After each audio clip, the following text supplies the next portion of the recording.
What's up, YouTube? Got Mater and we got Cage on here in the house. How's everybody doing tonight? Oh, don't y'all got anybody watching just yet. Everybody must be getting slow off the starting line. But Cage and I, we were just talking about that shop vac and everything I got. And yeah, like I said, I got the email. Same thing, but it was a smaller one for like, I think $59.99 or something like that.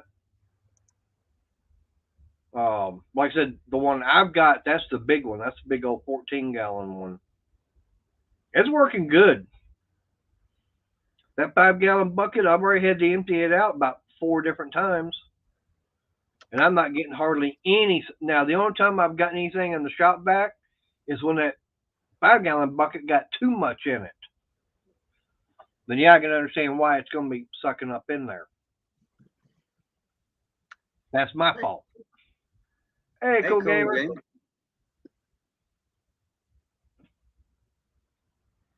I'm going to go look for that email. Okay, I'm curious. Oh, well, which one was it in? I can look it up. Was it in? Which email?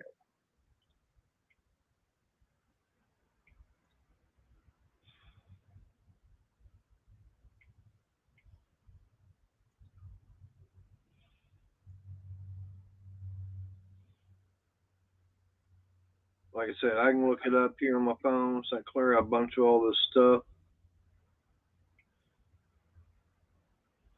Yeah, like I said, I know which one you're talking about, and like I said, it's a smaller one. Oh, I'm pretty sure for that, for $50. Yeah. It wasn't that email. It's not in that. It's in this one here, yeah. Yeah, okay. 6-gallon, 4 peak horsepower, $48.99. That's probably the one you're talking about. Hey, mofo, how you doing? Appreciate you being here. The mofo driver. Yep. But yeah, I think that's the one that you're talking about, the little 6-gallon for, say, $49.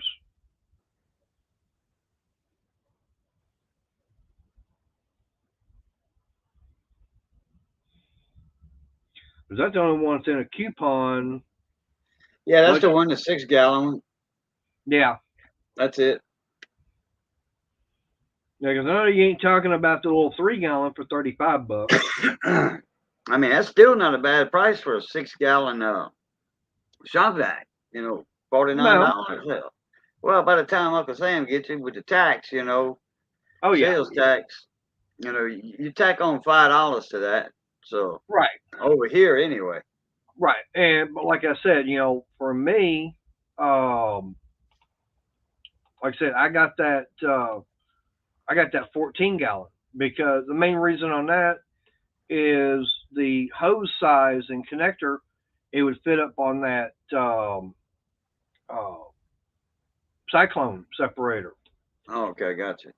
That way you didn't need an adapter. Rail, right. 9222. How you doing, mon ami? Yep. But like I said, that's the main reason I want getting that 14-gallon, because I didn't have to really worry about trying to get an adapter or anything.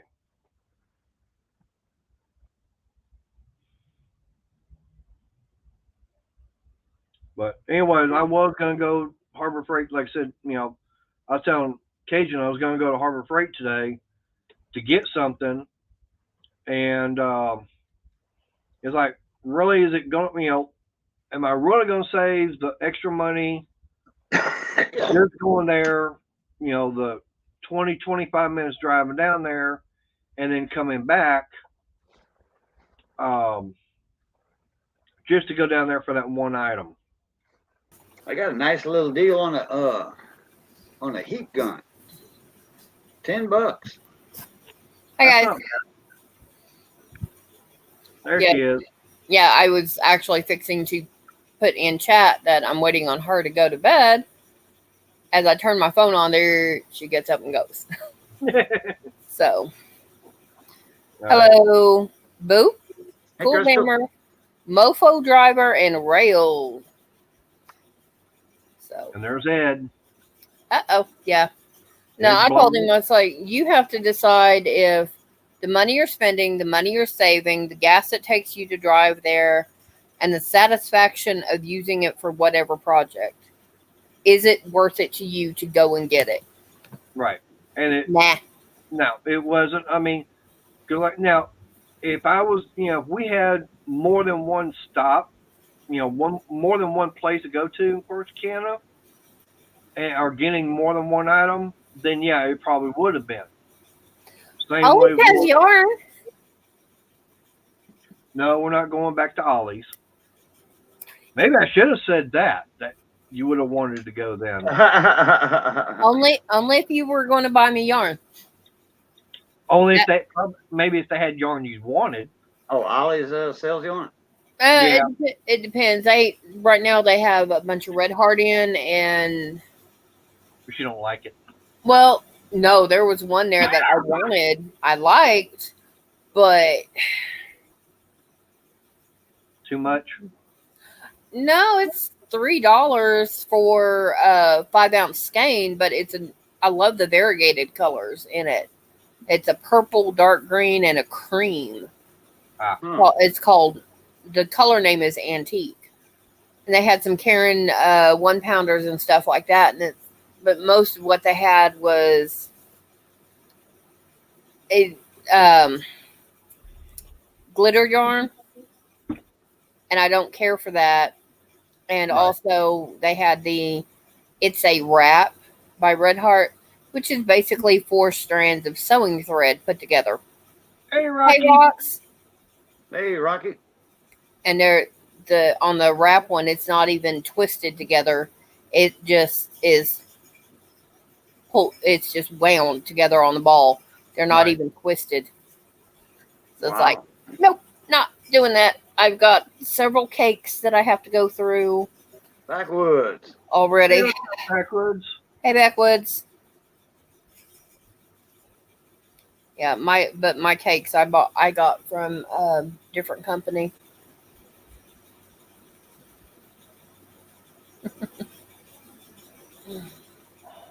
Let's see. We have a Ollie's in Opelousas. I saw for Christmas.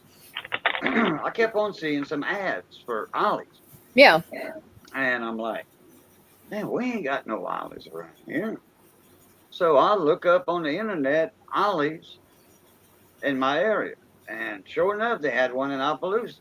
Yeah. And now we do have a place that opened last year called Roses.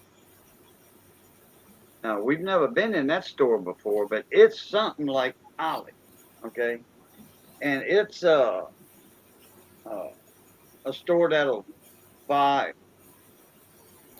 other companies out or whatever, and then their stores get stocked with that. So if you see something you need and you want and it's cheap, you better get it, because next week if somebody buys that, because they on sale, I mean cheap, Yeah.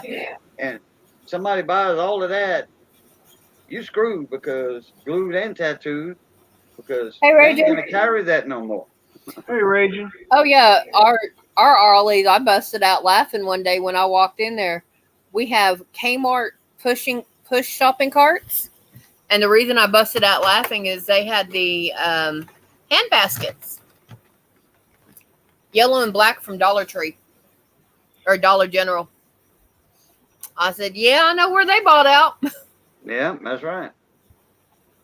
But yeah, and the cards literally have property of Kmart on them. I'm like, okay. Yeah. Yeah, they even have the Kmart down on the end of the side of the baskets, the long sides. Mm-hmm. Yeah. So I was just like, okay, I'm good.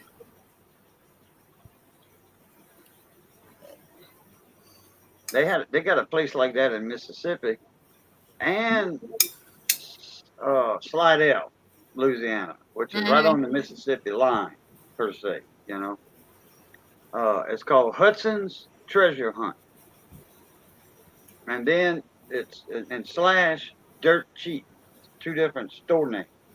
Mm-hmm. But you go to one store, it'll say dirt cheap, and then you go to another town, go to another store, say Hudson's Treasure Hunt, which is the same store, same Yeah. owner, sister companies. And what it is, it's that Hudson's Treasure Hunt buys out stores like Ollie's and all that. They sell them cheap, and then what they can't sell in the Hudson's, that goes down the line to dirt cheap, and it Mm-hmm. gets sold even cheaper. Not anymore. We've got a dirt cheap up here. It's probably And not the same dirt cheap. This the parent company is in what's that little in Mississippi? The hurricane tore it up a while. Katrina tore it up. I lost a pair of boots in that warehouse because I was building the sales counters. mm, That's how I know where all the stores are. Because I had to build 3 for each store. mm. Yeah, Dirt Cheap. I mean, you're gonna have probably 20 companies named Dirt Cheap in the United States. Mm-hmm. These have a little chick with an egg coming out or something, and it's spelled cheap, cheap, CHEEP. Dirt Cheap. That's it. Like I said, sister company of Yeah, Hudson's see, Treasure. Hey, I used to buy gold buckle Wranglers for $7 over there. Pants, gold buckle Wranglers, $50 jeans. yeah. They weren't 50 at the time. They're $50 now. That's why I don't buy. No. Yeah. I don't buy no $50 jeans. But I did when I was making good money a long time ago. I was buying gold buckles for 30, and everybody else was 20. In regular Wrangler jeans. mm-hmm. Gold buckles just last longer. Yeah. Triple stitch instead of And double Miss stitch. Missy. Yada yada. Well, That's I went over to Dirt Cheap and I was looking for his mother some the refill water bottles. I found one. I thought it was kind of cute, and I thought she might like it. No tag anywhere on it. Took it up to the counter. I was like, "Can y'all guys give me a price on this?" They buy them at They had to go online and look it up. The only place they found comparable was Walmart for $25, and it actually showed that exact one. So they would have sold it to me for that price. I said, "No, y'all can keep that." Yep. They said, "Why?" I said, "Because if I'm going to pay $25 for I think it was a 20-ounce water bottle," I said, "I'm going to go to Walmart and get the Bubba Cup." Yep. Because that way I can beat somebody in the head with it and make sure that it's going to last. Hey, Anthony. What's up, Anthony? I'm not going to come here and pay Walmart prices for something when it's supposed to be cheap. Right. Because they weren't even going to give me a discount on it. I'm like, "No, Mom, I'm good."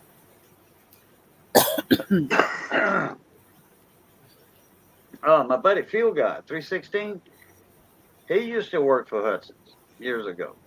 He was assistant manager at the store or something. And then I forget what happened. They kind of, during the Hong Kong Fooey, whatever, the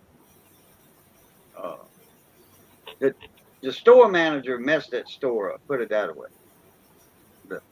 The boss of the store, he was assistant manager or something, or manager clerical or whatever in one department. So Yeah. anyway, there was a lot of strange stuff going on, he said. That didn't make sense. And corporate come in and everybody got run down. Everybody. Oh, yeah. I guess corporate thought, hey, Miss Jamie, I guess corporate thought everybody was in cahoots together. Sales were down, quote unquote. Yeah, but sales were down. What's up, Jamie? Yeah, if he was playing with numbers. No, he wasn't. Corporate, if that GM was playing with numbers and suddenly everything went down the tubes, Then when corporate came in, yeah, they're going to get a bunch of wrong stuff, so they're going to shut it all down until they can backtrack and figure out what it is. Mm-hmm. You know, like when you say sales are slow, but your stock is not there in the back, you know, somebody's hiding something. Yep. Yep. They're hiding money in their pockets, what it is. Yep. Or certain types of stock would go out the back door. Mm-hmm. Yeah, we had one manager at Dollar General kind of sort of accidentally lose some pharmaceuticals. Oh boy. Yeah.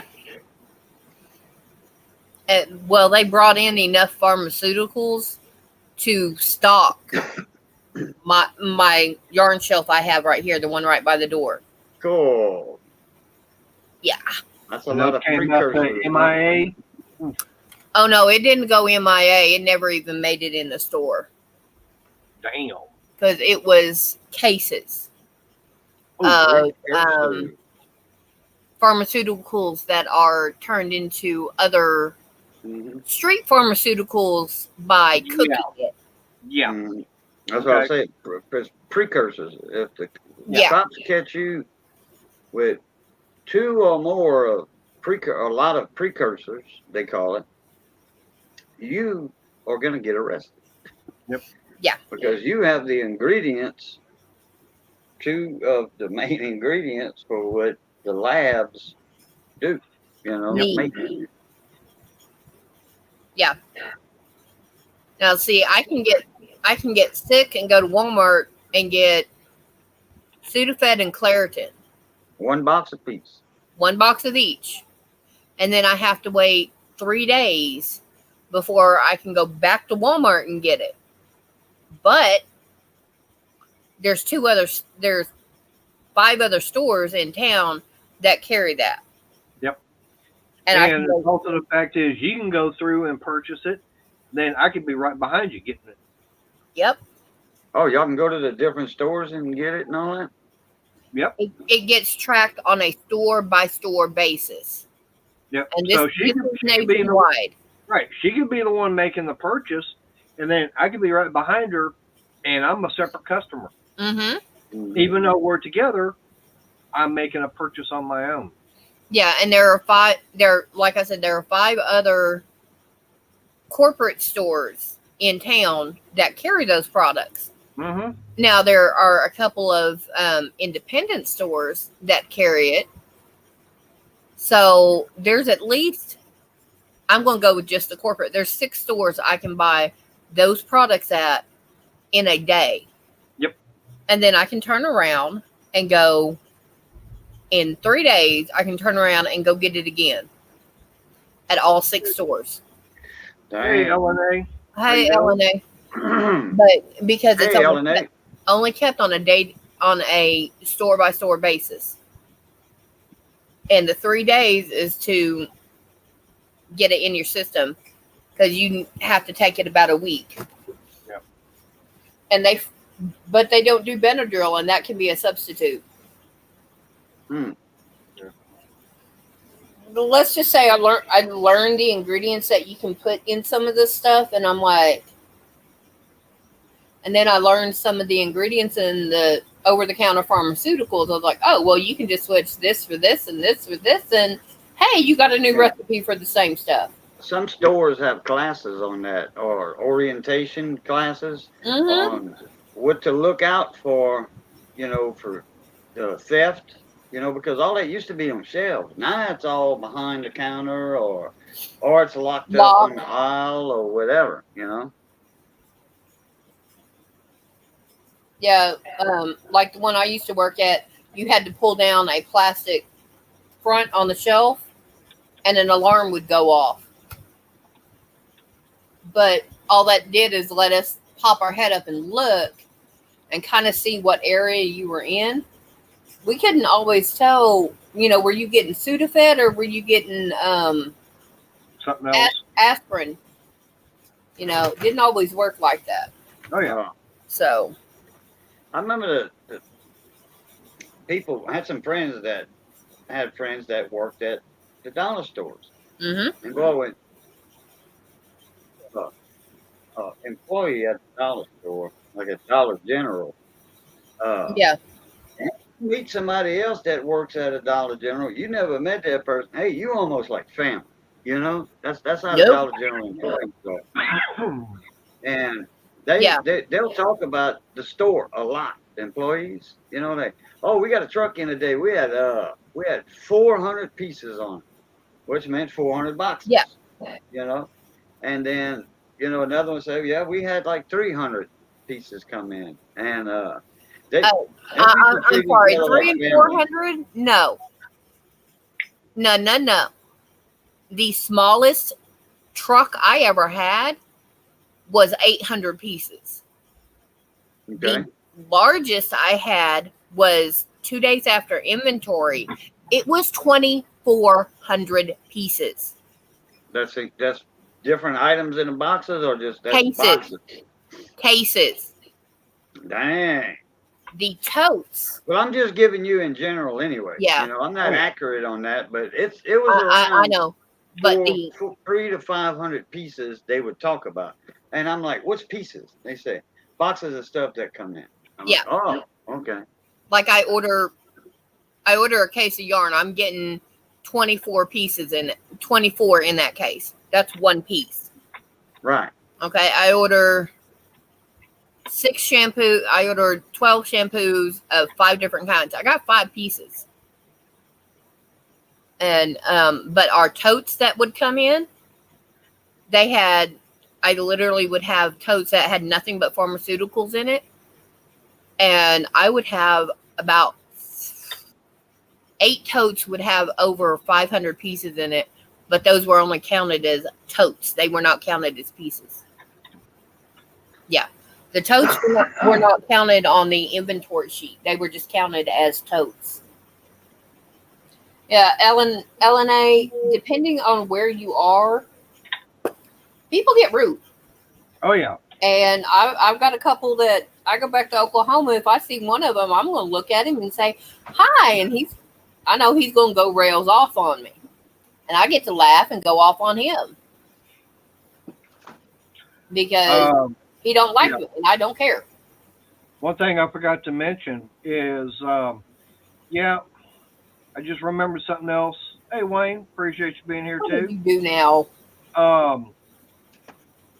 Yeah, it would have been a good thing to go to Ollie's today. Uh-oh. Because I was just thinking about something. It's like, yeah, because that would have been the other place to have been going to. Remember that thing of that diesel clean I got? Yeah. And what's really weird, guys, and everybody else, I was asking her. I was showing it to her. I says, "Why would I be wanting to get this?" She goes, "For your truck." I go, "No. What is this?" She didn't think about the diesel heater. Is the only thing I've got that's diesel.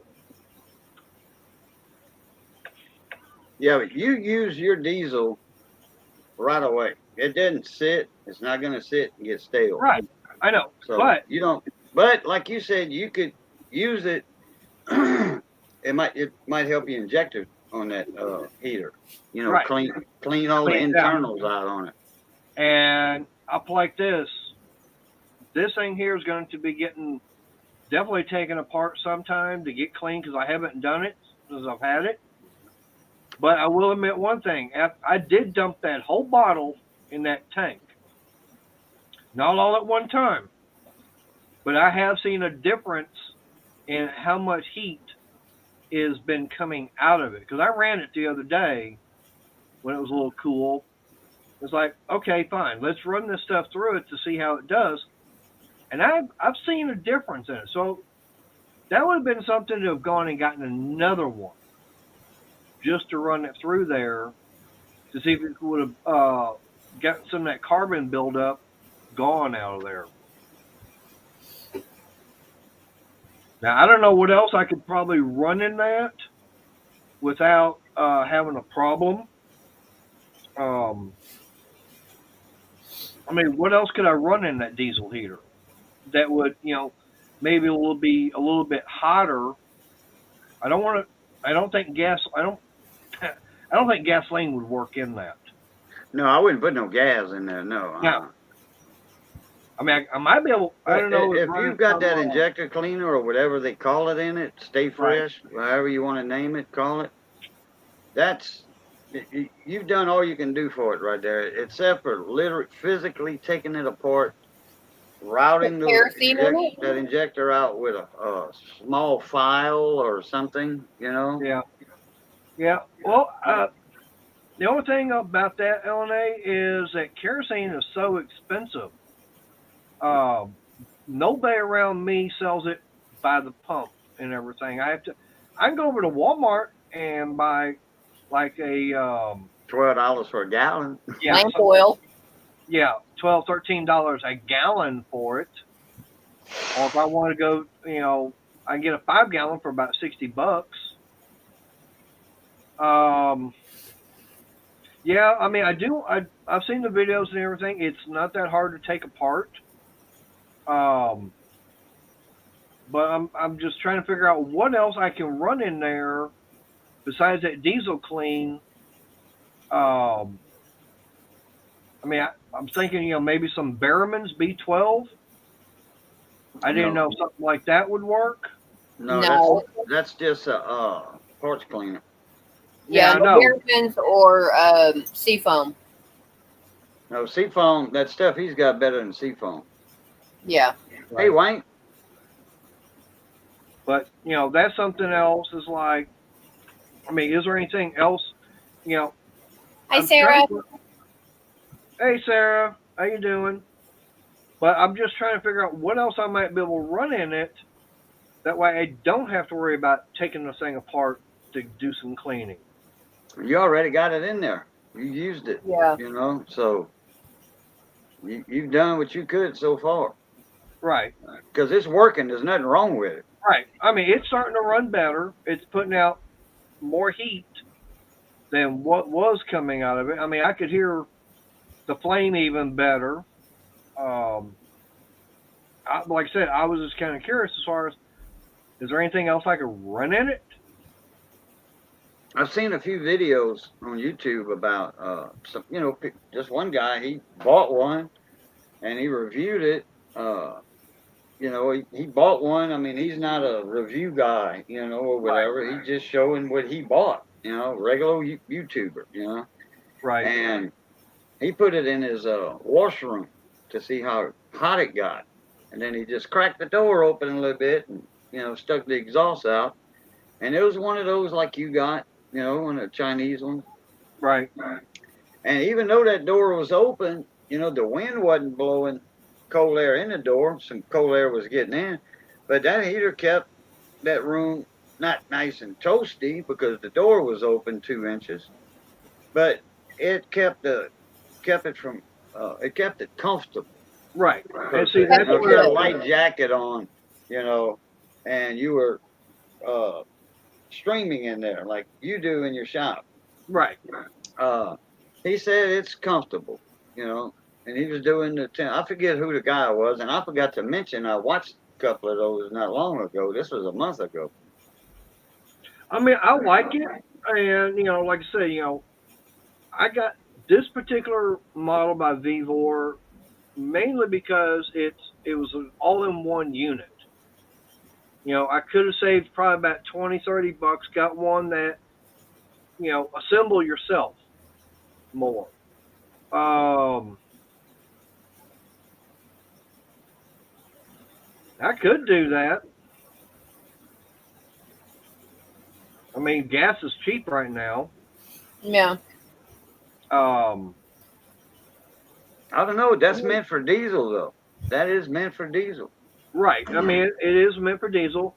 Well, I mean, like he was saying, run some kerosene through. Well, kerosene is nothing more than diesel. It's been refined more to get all the. Kerosene is helicopter fuel, but kerosene was out before helicopters were also. So. Well, now I could always see with the airports over here's got some Jet A. That's nothing more than kerosene. with diesel mix. That's awesome refined kerosene, and they probably want to. Well, maybe not. They might not want more than the Walmart. They go to your local airport and see. You know. Right. Because I know some guys that at the racetrack and everything, my local dirt track, they used to go out to the airport and buy 5 gallons of avgas. Yeah. And that's what they would run in their car. And the thing about it is avgas has got lead in it. Yeah, got lead in it. Lubricates the engine. Right. Nobody around me sells off-road diesel. That's the biggest problem that I've got. I would love to, be running off-road diesel in it, but nobody around here locally. Now, if I probably go over to Waxahachie, which is, I got one place that's a petroleum distiller, distributor. He's about 25, 30 minutes away. I could probably go over there, but that means that, I'd have to, make that trip over there. But for me, going over there, I'd prefer having, a couple other other reasons to go over there and get it, not just taking a trip over there and coming back. Right. Something like that. I'd rather just go to my local Murphy's and just get some regular diesel. Look in your phone book. 20-minute drive for a 5-minute stop. Look in your local phone book if y'all still get such a thing. No. We get a small one every year or every other year. We'll get a phone book in the mailbox. Yeah. We don't. If you got a phone book, look up under Jobber. That's what those distributors, local fuel distributors, are called, jobbers. They have unleaded, they have non-ethanol, they got super and mid-grade gas that they put in their tanks, and they go to the stores and sell their gas at the store. They call them jobbers. Right. Well, remember, I've even called some of my local actual truck stops, and they don't carry off-road. Well, no, they're not going to carry off-road because everything that goes in there is on-road. Right. Now, some truck stops like around here, well, there's a lot of farmers around here, farms and stuff, but they have it's a truck stop, okay? But they have non-road diesel. Right. They call it a truck stop, but there's facilities for an 18-wheeler to get fuel. Okay. Right. And all it is, it's a casino. They named it a truck stop because they got the poker machines in there, the gambling machines, just poker machines. It's all it is. Right. And it's called a casino. Cajun, but if you remember, Ragin was talking about reefer fuel, which is the red dye, which is off-road diesel. Oh, yeah. Well, that's true. I forgot about that. Right. That's off-road diesel, okay, which is reefer fuel. But none of the truck stops around me sell it. No. What's up, What about reefer fuel? Yeah. I'm glad, Sarah. Like I said, as long as you got everything figured out where you can do what you're doing, do it to it, girl. Yeah. Because that Tiger truck stop where I had my radio shop, they had a separate pump for reefer fuel. The truck would pull up there, and they had a big old sign, reefer fuel here, park here. In this direction. Right. But like I said, none of the truck stops around me carry it. I've tried the Loves. I've checked with, some of the others. I've checked Ragin. I've checked with Loves, and they said that they've only got regular diesel. But the only thing they've got is it's for a tax purpose. That's the reason they call it reefer fuel. Yeah, if you're a farmer. Yeah. Yeah, it's off-road, so there's no road tax on it. Highway tax. Yeah. But if you don't have the it has some sticker. Yeah. A what? The tax sticker. Yeah. Then they can't sell it as agricultural gas. Right. What you mean gas sticker? Ag diesel. Yeah. Yeah. Some places right here you have to have a sticker just to be able to purchase ag diesel. Well, yeah, if you're a farmer, you mean you got a sticker on your door, truck door, or whatever. Yep. Okay. Yep. Yeah. All right, so you bought it from the Loves down in Alma before, Raging? Because that's the closest one, is the one down in Alma. That's the one just a little bit south of where I live. Yep. Hmm. I checked with them, and they said, you know, You probably got somebody on the phone that didn't know what they were. They didn't yeah. know which they didn't realize the question you were asking. Oh, I told them what I was looking for, and they knew. Yeah, they said no. It just comes out of the regular pump. We just mark it. You tell us it's. They mark it as agricultural, but it's the Yeah, same stuff. It's just regular kerosene. You mean diesel? yeah.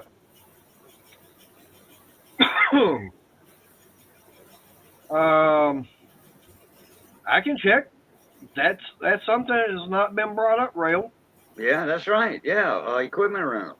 True Huh. that. Yeah, that's mostly all diesel engines on the equipment. You know, man Yeah, Yep. lifts, I big wouldn't old have thought huge that. man lifts. You know, Yep. I mean, the thing about it is now we're starting to get into spring and summer months, so really I'm not going to be needing. I'm going to be using the air conditioner more than anything else. maybe one more month you'll be using that. I doubt it. I mean, March is gonna show its butt at times. March it will better show not. itself. It better not. Last year we had a cool May, Yeah. Hey, William. and in April, hey William, and in April we had about three Huh. frosties in Okay. April. You just actually have to go out there and do it. Hey, Adam. There's someone I ain't seen here in a while. Hi, Adam. Hey, Adam, Adam, like I Boat. said, Yeah. with that remark, with that last video, like I said, you keep going to them yard sales and stuff like that, buying all them tools. The next thing you got to find another toolbox. You're going to have something to put them in.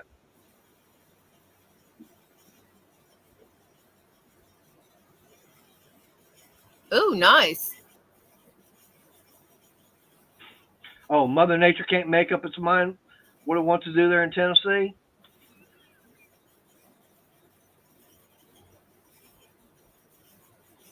Hey, Adam, you gonna go over to Harbor Freight and get one of the little tillers they got, little two strokes? I can see Adam out there with that little Harbor Freight Predator tiller. yeah, a little Manus. Yeah. Yeah, when we had our gardens full blown growing down here in April, like Ooh. mid-April, we went up. No, actually, it was May. It was May.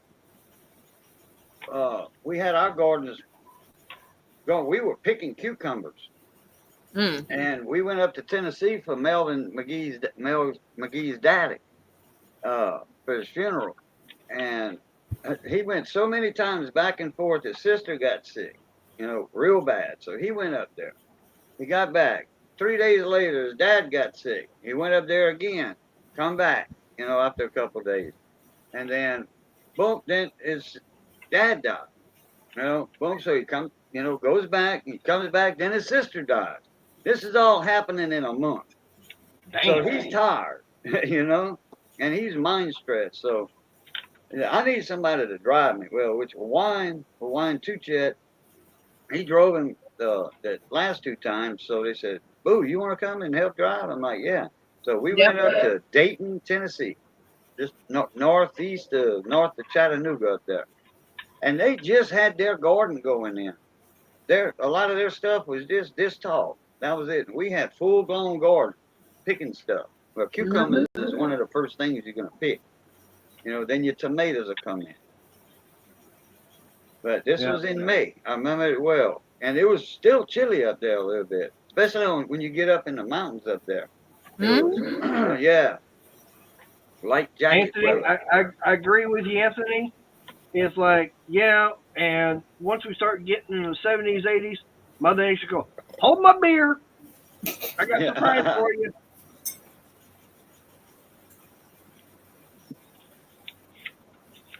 Now, I'll put it like this. I have seen come the first weekend of April, we actually had snow coming down. It was just a little, little flakes and everything, but it was cold enough that we actually had snow coming down. Yeah.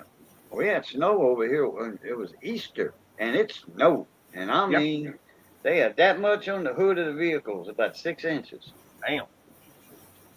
Well, I know there was one year I'm out walking around, basically t-shirt. It was shorts kind of weather. 2 days later, it was put thermals and long sleeve coats and everything on because we had sleet on the ground. That's how it works. In the wintertime, That was in March. No, that was in that's March. still considered Honey, winter. that's where I'd be saying welcome to Oklahoma. Yeah. Well, Because in the middle of June, I have gone to bed and it's 70 degrees. I'll wake up, it's 40. By noon, I'm sweating because it's 80. yeah. Yeah. Well, that's Mother actually Nature ain't bipolar, honey. She done lost it.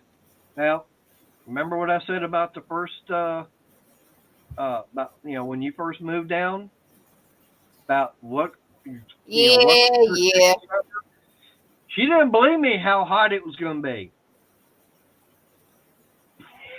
She learned about our Texas weather, our Texas summers. It Yeah, gets hot. yeah.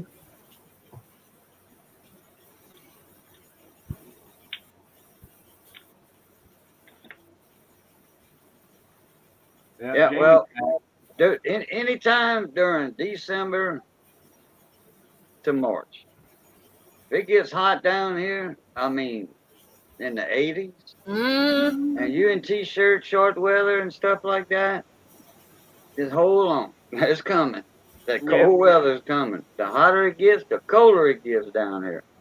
that's why for us, usually, where I live at, or where we live at, it don't get cold. I mean, we don't start seeing any kind of white stuff coming down till January, to the beginning of February. Yeah, we We rarely won't, see white stuff. yeah, yeah, it's very rare we'll see anything white.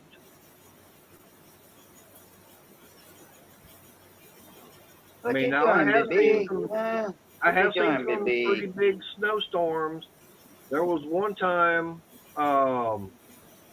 it the storm was so big, it went all the way from the Dallas Fort Worth area all the way down to Houston. There was snow on the ground all the way down, and the reason I'm saying it is because I drove down to Houston and drove back, and it was snowing on every single mile back. Hmm. And you're talking about taking a long time to get back home. Oh, I can imagine. Yeah, normally something like that's about a 4 hour drive. I think it took about 6, almost 7 hours to get back. And I was about the only one driving northbound.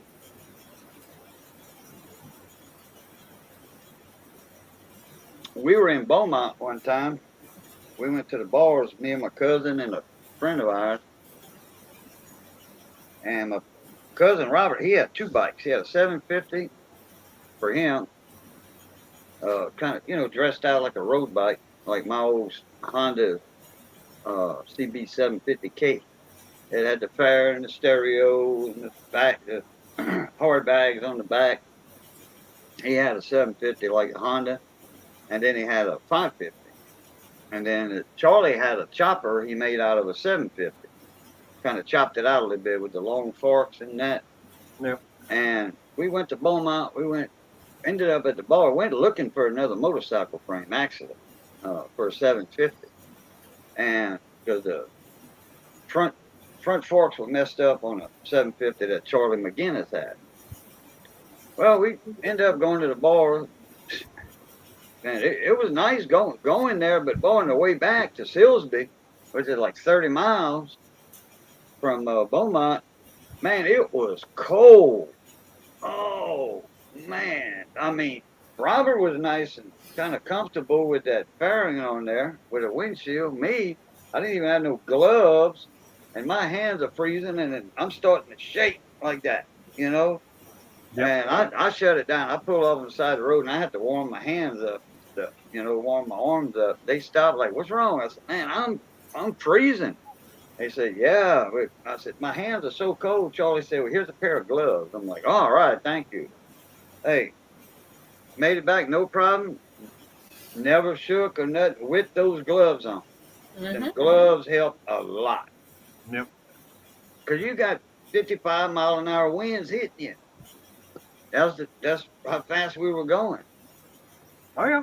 Well, it's just like that time I went down to that motorcycle shop I go to, and I got those wind deflectors for the handlebars. And it's like, had a problem with my helmet. Went going over to, on over to Waco to the Harley shop. Got it fixed. I was only in there for about 30 minutes or so. I come back out, and I knew there was a cold front coming through.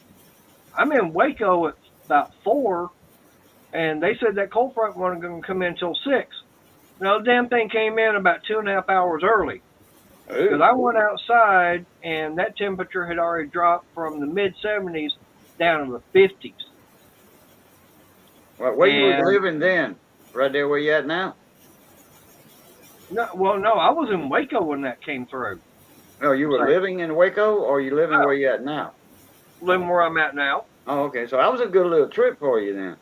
Yeah, I mean, and I knew about the cold front coming through, but it came through about 2.5 hours early, and I didn't have on all the right protection and stuff like that. So I wound up finding it was I was like, no, if I head north and everything, it's getting colder, and that wind's about 20 miles an hour, plus doing about 65 on the highway. That's going to make it worse. I'm going to be cold. So I went up to find me a hotel room for the night. I got up, and when I left, I made it to Walmart, which was about 7 miles away. It took me about 45 minutes to warm up. I got some thick sweatpants. I got me I was that Crystal seen it. It's been that camouflage hoodie, mossy oak pullover. I got some insulated gloves, and I got a few other things. It still took me over 2 hours to get home, and normally that's about 45 minutes. But yeah, I found out later on that at 65 miles an hour, that was -9 with the wind chill. Cool. Anthony, you're right. I'd rather ride in the rain than cold wind. Yeah, and that's why it took me 2 hours, because I had to stop every 15 minutes or so, 15, 20 minutes of riding, just to pull in somewhere, just to warm up. I mean, I didn't have my chaps on. I didn't have any of that kind of stuff. I was like, nope, nope. All right, we got someone else. Yep. What? There he is. John. Yep. What's up, my cousin? Yeah, see, I don't have to worry about gloves. I just need to be able to get my hands up under his shirt. Oh. Yeah. Well, I don't let him get that cold. No. Yeah, but what about how cold are your hands though? I don't let my hands get that cold. No. I'm not going to make it where when I touch his bare skin, he's going to jump, because that's going to be a wreck. Yeah. No. I seen a video where this guy had his hand in ice cold water, and he showed it, and his wife was bending down and doing something, and he put his hand on her stomach. She was bent over like that, and she had a mop, And when she turned around like that, because I mean, she was, scared reflexes. She had a mop, one of them heavy duty mops. And when she turned around, she flung it, that mop, and it went through the TV. Damn. Big old screen, about a 60-inch TV. And he was like, oh man, I screwed up. I'd say so. So, Raging, you in Laredo? No, Yeah? Hadn't got there yet, huh? no, I haven't even left yet. Oh. What's the holdup? No load. No, oh, no road. That's not an excuse. You should have already had that planned yesterday. Not up to me. He's on a board, a load board, mate. Unless he's got his own customers, he goes by a load board. I know. I'm just trying to give him a hard time. Oh, okay. Because when I was running off-field equipment with Howard Transport and Acme Transport, we couldn't depend on if it was like American. When I leased on with American Transport, it was a new company, a new office in Broussard. And we were getting loads left and right. We only had a few trucks. But with Acme, you have to have your own customers. Because I couldn't rely on a load board. If I was up on the board, most everybody had their own customers. Hardly nobody called the local office to get a truck. I mean, they would, yeah, but I wouldn't stay busy. Yeah. I didn't have a lot of customers. Raging. Right. You said that Love's down there in Alma. So they have, the off-road diesel. Reefer fuel, yeah. Okay. So just go to what? One of the regular pumps that the trucks would go to? Yep. And, yeah, if you get it in a 5-gallon can or whatever, you just go, look, I'm not using this for the highway. Right. I know that, but what I'm trying to find out is, so what process do I have to do or go through in order to get it? It's a pump. Just follow the instructions on it? Yep. Now, is it the actual red dyed diesel? It says reefer fuel. Because what they told me was that what they call reefer fuel it's the same thing as regular diesel, but they just have it at a lower cost for the trucking company for tax purposes. Right. Road tax. So that's what I'm trying to find out. Is it, because I know off-road and reefer, has got that red dye in it, or supposed to have it. I don't see much of a difference there. I mean, diesel's diesel. Right. Well, the off-road, they put that red dye in it to say, yeah, this is not, for use on road. That's why they can tell about it. Yeah, just go up to one of the big truck pumps and just start the process on the screen. You'll see it, reefer fuel. All right. I didn't know if they would, allow me just to go up there in my car with the 5-gallon can and get it or not. I see what you're talking about. Yeah, you just hit the one saying reefer fuel, and it automatically deducts the taxes and all that. It knows what to charge per gallon when you go in at the fuel desk to pay. Why do you think when these reefer companies that run reefer units, it's a different step from diesel fuel and reefer fuel? Because when I ran reefer units for Tribe Express or Tribe Transportation, it was 3 different things I had to do for my regular diesel, my DEF, and my reefer fuel.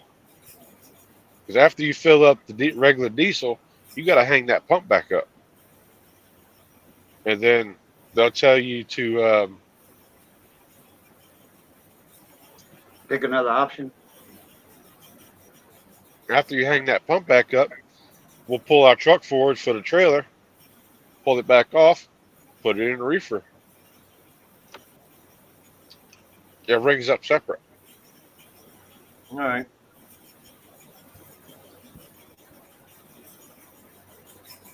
I mean, like I said, the only reason I'd like to, try and find, get it, like I said, is for this little diesel here because I know it's cheaper than regular diesel. Hmm. Uh-huh. About 50 to 75 cents. Depends on the taxes in your state.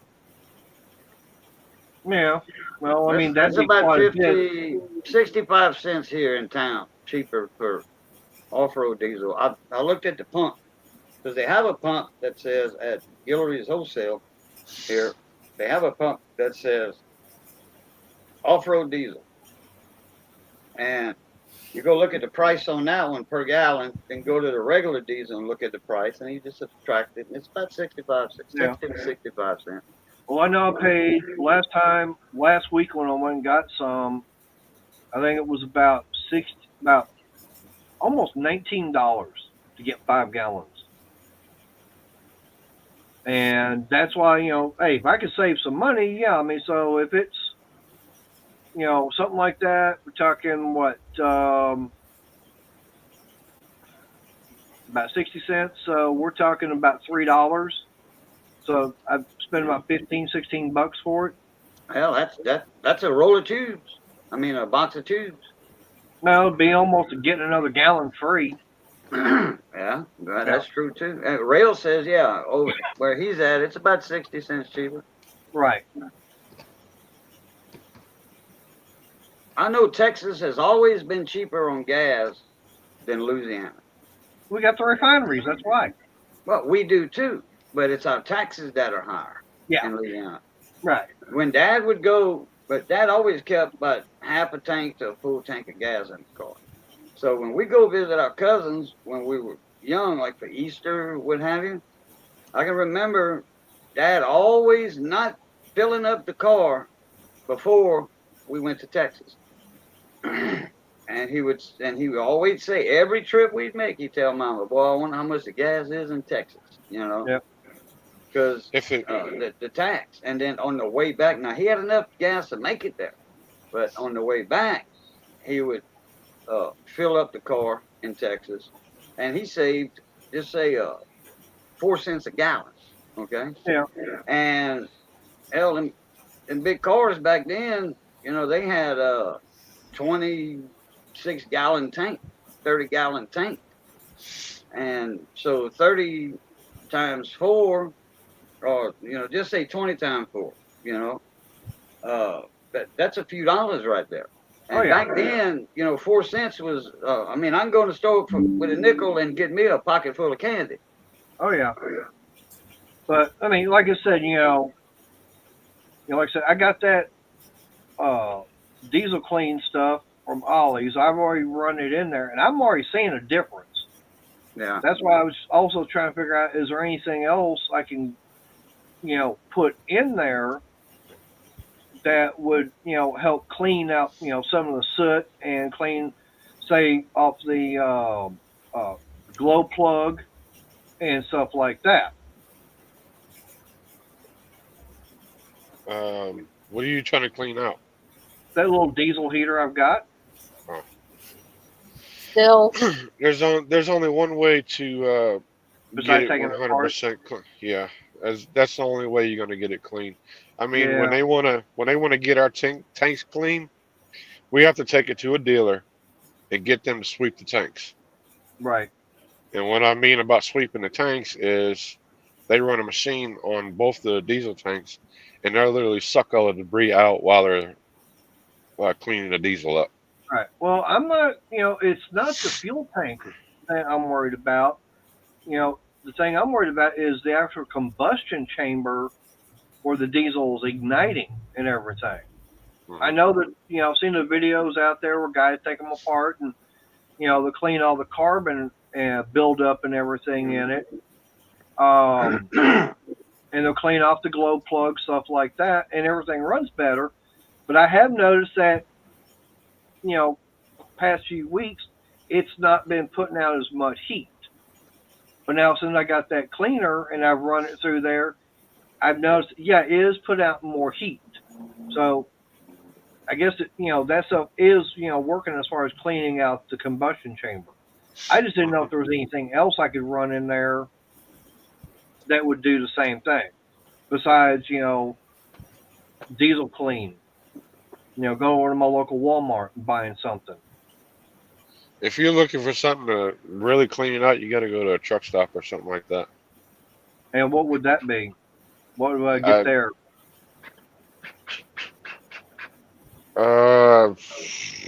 Ask one of the mechanics. I think you did right, mate, about just adding that injector cleaner and stuff. But as far as any more cleaning or whatever, you have to take the head off and just wire brush the head, get all the carbon off and stuff, put it back on, and uh, put a little tiny file in the injector. Don't route it out and make it bigger. Just clean deposits or whatever that's in the injector, if there's any at all. As long as it's working, I wouldn't mess with it, because if it's putting out heat, it's working. Right. What I may be working better, like you say, because you already added that stuff in there. Right. I mean, because knowing if I run it this year during the winter time, I ran it, last year also. So I really haven't done the maintenance as far as cleaning and stuff like that on it. No. I know they say, once a year, take it apart and clean it. Well, I never have done that because, really haven't done much. But, what I could do is take it, like on that injector, get that, pulled out. I could probably just put that in the ultrasonic cleaner. And do something like what I'm wanting to do with the Coleman stoves. And matter of fact, I was telling Crystal is what I want to do is go get a can of that Behrman's B12. And today for lunch, I went up cooking some, it was a 4-cheese pasta, corkscrew pasta. And I added a can of Alfredo sauce to it. And everything. I just took that, that jar. I'm going, this would be perfect. I could take, I got it cleaned out. And what my idea is, put the Behrman's in that, put the, like the generator, stuff like that from these Coleman stoves and, any of the other stuff, put that in there, get it sealed up, and then stick that in my ultrasonic cleaner. Mm-hmm. And that Awesome that I had been telling you, well, you know about Awesome. I didn't tell you about it. You already knew about it. Cut that with water, 60-40, 60 Awesome, 40 water.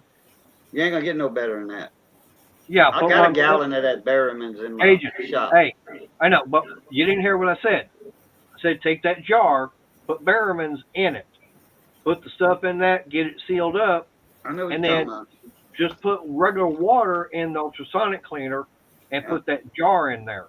Yeah, and it does, the microwaves and all does, penetrate the jar, and all that. And I tried that one time. I didn't try it with Behrman's, but I tried it with something else, and the experiment didn't work. Right. Well, hey, I can only try it. I mean, if it don't work, that's fine. Yeah. But, I could take, say, the injector out of that and put it in that Behrman's and let that clean it.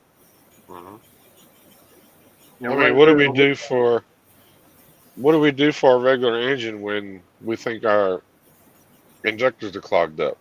We try to run a bottle of injector cleaner to get them ungunked.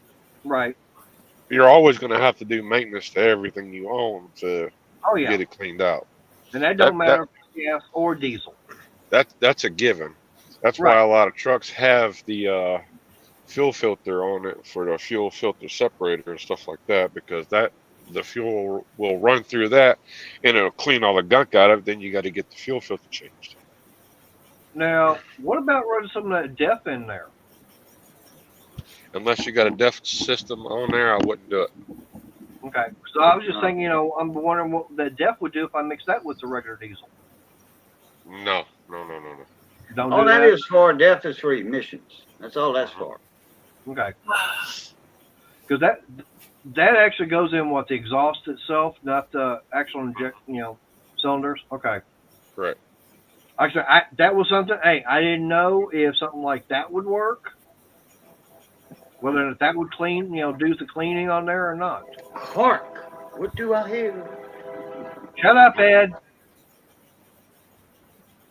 Because our def system, we have one big main filter on either side of the truck, depending on what truck you have. Right. That's why every so often they got to take that big filter off and send it out and get the soot burned off of it. Okay. And that's about a $1,500 process. Hell! So basically, what I've already done is about the only thing I can do. Just run that diesel clean through it. Probably, maybe not. Of course, it's hard to say with a smaller system.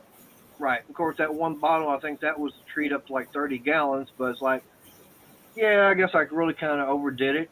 But hey, it's made a difference. Mm-hmm.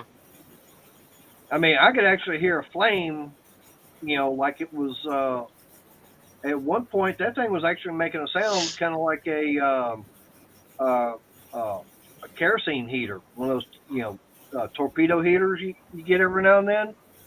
I was starting to hear kind of a flame like that. I'm going, well, I guess that must be cleaning it out pretty good then. Boy, let me tell y'all something.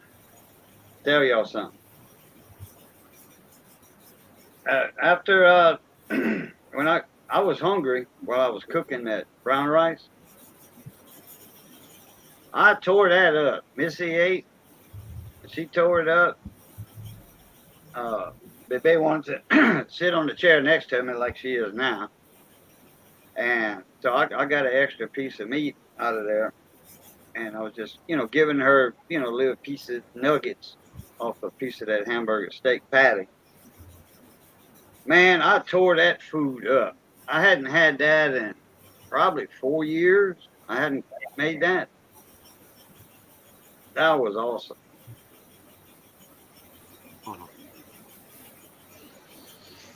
I mean, I guess it's the same concept with a small engine. Don't you got to take the carburetor and stuff like that off, and get it cleaned out? Yeah. When it doesn't want to start in the springtime, well, that's what you more or less do. Yeah. Change the filter and all that other. Change the filter and all that other stuff. I mean. Yeah.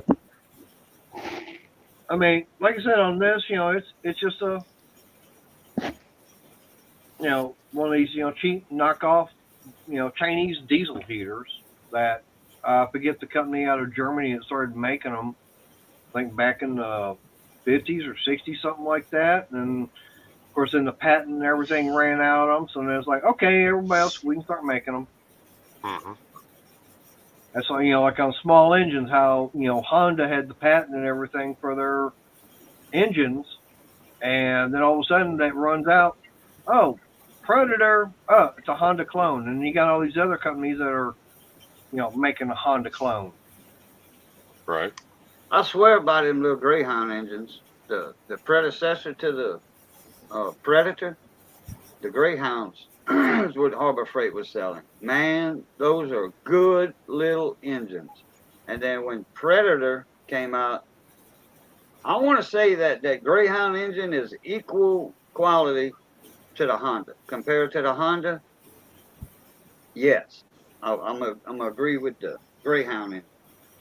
And then when the Predator came into the picture, quality was not quite there. Yeah, but it's gotten better since then, I bet. It probably did. I don't know. I haven't tried a Predator when they came out. I just know the Greyhounds were good engines. I don't know what plant was building the Greyhound compared to the Predator.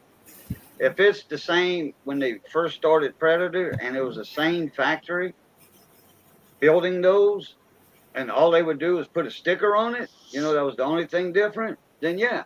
Then I agree the Predator. Now, if Harbor Freight went to a different manufacturing plant, that they had to tool up, to make those engines, then that's where the quality went down. If they did that. But if the Predators were the same exact engine as the Greyhounds, and all it was a color and sticker theme swap, then yeah, I'm gonna say the Predator is a damn good engine when they came out. Well, considering the fact that if you look at most mini bike go kart racing and everything right now, everybody that does it, they're going to getting a Predator engine. Right. And what they're doing, they're taking all the parts out of it and putting good quality and beat up racing parts in that block. It's not the block that has the problem, and they making sure that cylinder is perfect round. No egging in there or nothing. Cajun, do you mean to tell me when you took one of those Briggs engines, you didn't take the guts out of it and put better racing parts in it? Oh, well, hell yeah. I used to build racing engines, the 5-horse Briggs. There's no difference between you doing that to a Briggs engine than everybody doing that to a Predator. But you see, we had that certain class. We had the 5-horse Briggs class. Back then, they wasn't doing the Predator engines. Well, back then, it was whatever Harbor Freight was selling at the time. But the reason these racers buy Predator and not Honda is because they getting all they using is actually the block, using the block, and it's cheaper than the Honda block, way cheaper. Well, they're using the block, they're using the head, and they're using the crank. I mean, they're getting different connecting rod. They might be using a different, different crank, different cam. Yeah, they're going to be using the same crank. They use different crank, but they'll get a different cam. They're going to be using a different carburetor. But I mean, they're still using the same lifters. They might be getting different push rods for it. Stronger springs. Right, they're going to a heavier duty spring. They might be going to a dual spring instead of a single. But the fact is, like I said, there's no different for guys going and getting those Predator engines and taking them apart and putting all that stuff in it compared to like you taking a Briggs engine and doing the same thing. You're putting the heavier duty parts in it for the application. The application was for racing, okay? But now, as far as like I've got that wood chipper. Now, that wood chipper I got, it's a Harbor Freight. It's got Predator 212 on it. Now, would I need to go out there and buy a, better cam and do all this stuff to the engine? No, because that's just a regular little work engine. You're not using it for racing. But that was my point earlier. That's why these guys are buying Predators, because they actually just more or less using the block. They can get a cheap block instead of using a Honda block. All right. We got some crazy lunatic that's sitting here getting cold in the basement trying to always talk about his lunatic California ways. You think we should let him come up? Or should we just I want to see him eat a couple of peppers myself. I think we might just, pop it back down in the basement. He started talking that California gibberish. Oh, no, not today. Too early in the week. What's up, Sammy? This is a made in Mexico fender. Cost difference. This was $1,000. It is now a $700 model. They changed the pricing for some reason. Somehow I got stuck paying $1,000. Go to an American model, anywhere from $1,200, $1,500 to $1,800. There's not much difference between this versus an American model. What is that, a Stratocaster or? Yeah, this one's a Strat. Okay. The difference is what I need to switch is my electronics. That's it. The body's nice. Also, the American version doesn't have this really nice green shade, by the way. What? Your pickups or what? The pickups or what? These are stock fenders, but I don't like them. Switch them out. A couple $100. Yeah. Next, equally as good, in my opinion. A little rough. but easily fixable. There's nothing wrong with buying something cheap and upgrading it with better parts. No, I've done that with many of things. Right. This is an easy example. This bridge, junk, another $100. Get a nice Floyd or a nice Kaler if they still make those. Done. Yeah. But that's the thing, like you were saying, there's nothing wrong with it straight out of the box. No, okay? Just small adjustments for it. Right, just a few little adjustments. I mean, it would sound, it would actually sound pretty good, just straight out of the box. Yeah, the strings are chinchy as crap, whatever they put on stock. Right, but the fact is that you want something that's going to be better, so you're going to modify it to what you want it to be, not what the factory has. I mean, what I'm going to do is I'm going to see if I can have it routed out. I'm not going to do this myself. I'm going to pay someone to do it because I don't trust myself to do it. It's too you don't want to screw it up, basically. Yeah. I want to see if I could put P90s in this, which is a Gibson thing. Because I've never seen a Fender with P90s in it. It's a very specific play enough music or listen to enough music. P90s have their own little sound. Right. My little brother might be able to help you out with that one. No. Just like this is a Japanese-made Fender. This is a Squire made in Japan. This thing's $350. Damn. They don't make this no more. And I like it because it's white and has the old school block inlay. I have friends that have taken this particular bass and switched up the pickups and not even the bridge, but just the electronics and kept it. And it rivals an American in some retrospects. Now, Anthony, you would have to show a bass guitar. Now you got me have my damn song playing in my head. There's probably some music people listening and telling me, "Oh, I don't know what I'm talking about." It depends on what you do and how you play and all of that stuff. Music is its own little animal. These are my opinions and mine alone. I play differently than everybody else. I can't play this with the pick. I have to play with my fingers. I got a question for you, Anthony. Yeah. You ever heard of Alamo amplifiers? Alamo amplifiers? No. Made in Texas. Really? They're just called Alamo. Alamo, yeah. They were made. Yeah, they were first started out in the 50s, and then went to the 60s. And Johnny has a Alamo amp. I gotta look into that stuff. I like all that old stuff. I have an old tube amp from the 50s still. It still actually works.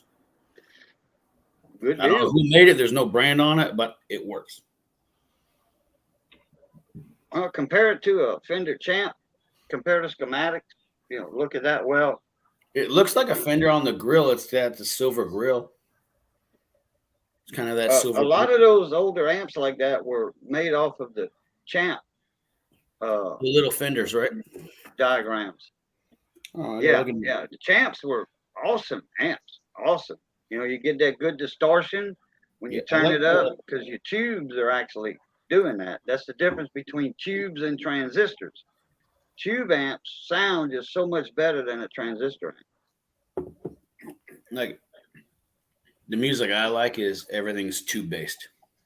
Like the guitarists and the bass players always use tubes. I've never owned a tube amp, like really good, nice ones. There's really nice solid state ones, but they don't have the warmth that the old stuff has. Right, the warmth. You said the key word right there. Warmth. That. Yep. And that only happens when those tubes are broken in.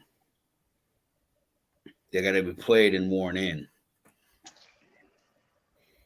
Just like Anthony, I wish you hadn't shown that bass guitar. Why is that?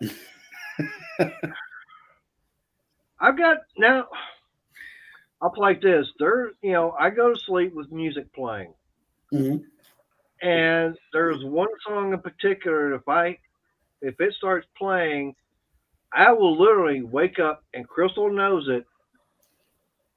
And about 4:30 this morning, it came on. And somehow in my dream, I'm talking to someone, and all of a sudden, in my dream, I hear the music playing, and then all of a sudden, I'm waking up and I'm jamming to the song, but the main part of it is off of a bass guitar. Hmm. And you probably know the song I'm talking about. 1967. Gotta be more specific than just the year. There's a lot of good music in '67. Yeah. Spencer Davis Group. Give me some lovin'. Really? Yeah. Give me some love and that one. Yep. And I'm not talking about the early What's up, English version 6%? they put out. I'm talking about the American version that came out in '67. Huh. Look up. I haven't listened to that stuff in a long time. Yeah, it's dun dun dun dun dun dun dun dun dun. Give me, And give the me, Blues give me Brothers some even did a love. version of it. I don't like their version as good. I gotta listen to that again. That's a good one. Just like I like what's it called? Roundabout from Yes. Yeah. Yes. Wow, man. I haven't heard that band name in a long time. How's that Scrambler coming along? I don't have a Scrambler. No, I'm talking about 6%. Oh, he's building a scrambler, like a Honda Scrambler. No, he's actually got one. No, it's a someone took an AMC Rambler and put it on a I think it was a Jeep frame. That's peculiar. Yeah. And oh my God, you should have seen the video where he started drilling out all the rivets that someone had put on the floorboard. It's like, is there anything of the floorboard left? And then some of the other frame connectors and stuff like that are in there. And it's like, I'm wondering what these people were smoking when they were putting that thing together. When they were building. You never mind just like tack welding it and then giving it No, some it wasn't tack welded. It was bolted and riveted. Yeah. We don't got time to weld this. We're going to rivet this together, and it's going to leak, and it's going to get air in there, and it's going to rust. Oh, you should have seen how much rust there was in it, and how they cut some of the stuff out.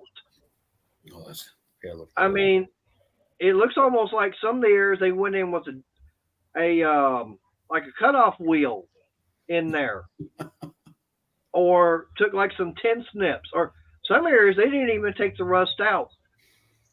No, we can't get that. Yeah, it's okay. He's saying the body will be separated from the chassis tomorrow. Yeah, I mean that. Hey, 6%, you want to come up on panel? Yeah, I was there for that. I'll drop out if you want. I watched that for a little while. No, there's room for him. Well, I'm saying if he does get somebody else up here and he needs me to drop, I will. I found some USA made tools at Walmart tonight. Hello, Anthony. How you doing?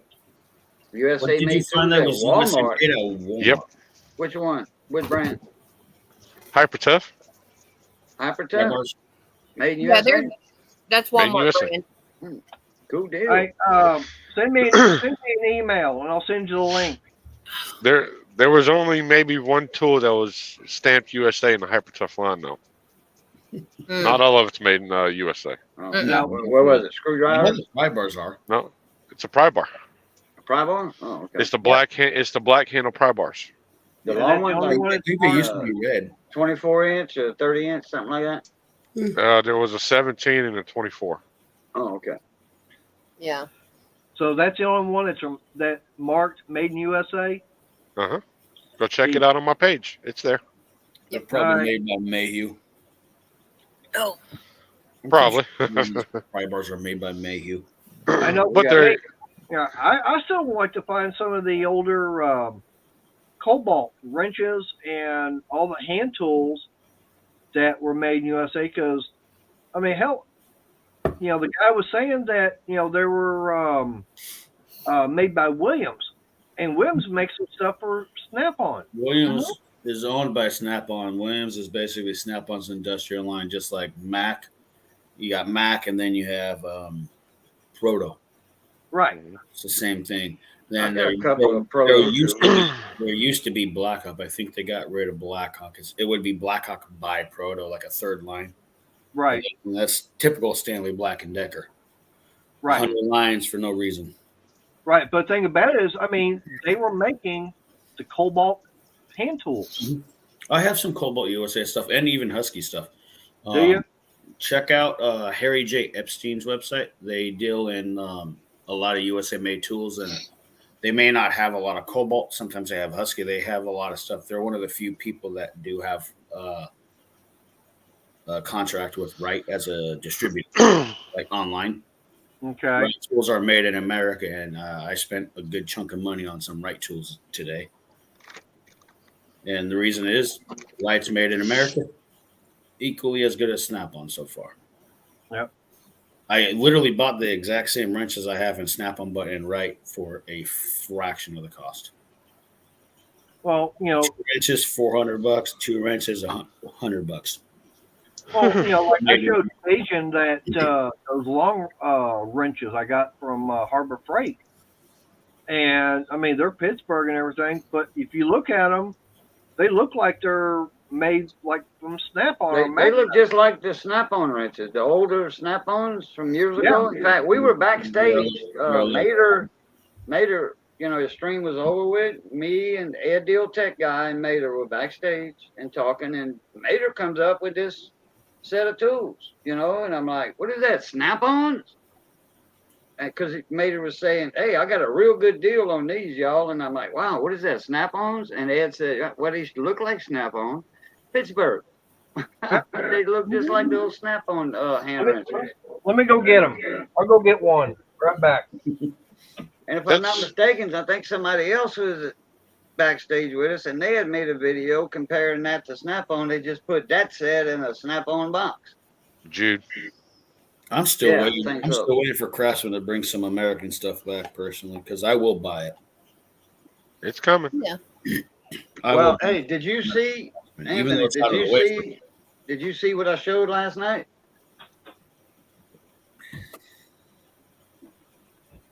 Milwaukee Tool opens new manufacturing plant in West Bend, Wisconsin.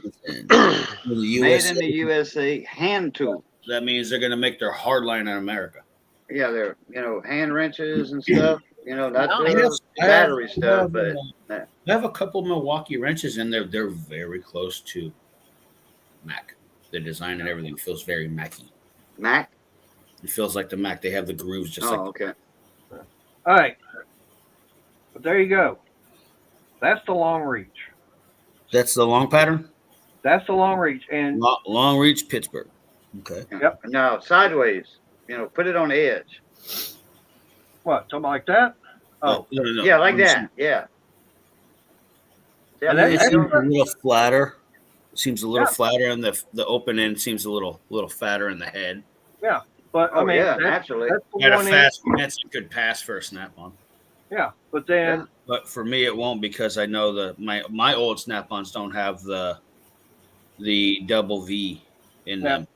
Yeah, but see, this is a metric, because here's the standard, and here's the metric. Yeah, they got the V pattern in them, which is, I do like the V pattern though. Yeah, and that is like, I forget how much they were. Give you a good amount of options though for the V pattern. Yeah, and like I said, that's something that I really like. It's like I couldn't believe the quality of. I mean, and these are not lightweight. I mean, these got some good heft to them. When it comes to your jumbo wrenches, like there's myself included, I don't need Snap-on ones. I just happen to have them. Right. For me, like I said, for all my hand tools that I've got, big size wrenches. Like when I'm saying big, I'm talking above an inch. Right. But like I said, for me, all my hand tools that I've got, the wrenches, sockets, stuff like that, they're all Pittsburgh. Mm-hmm. I mean, I've got, yes, I've got the Pittsburgh screwdrivers, but I've also got the Cobalt screwdrivers too. I mean, they were running a deal, was it a couple of years ago during Black Friday and everything. I forget how much. I think it was $19.99 or $25.99, something like that. Yeah. With a big set. I'm going, why not? I mean, it's got the magnetic tip on them. Sure.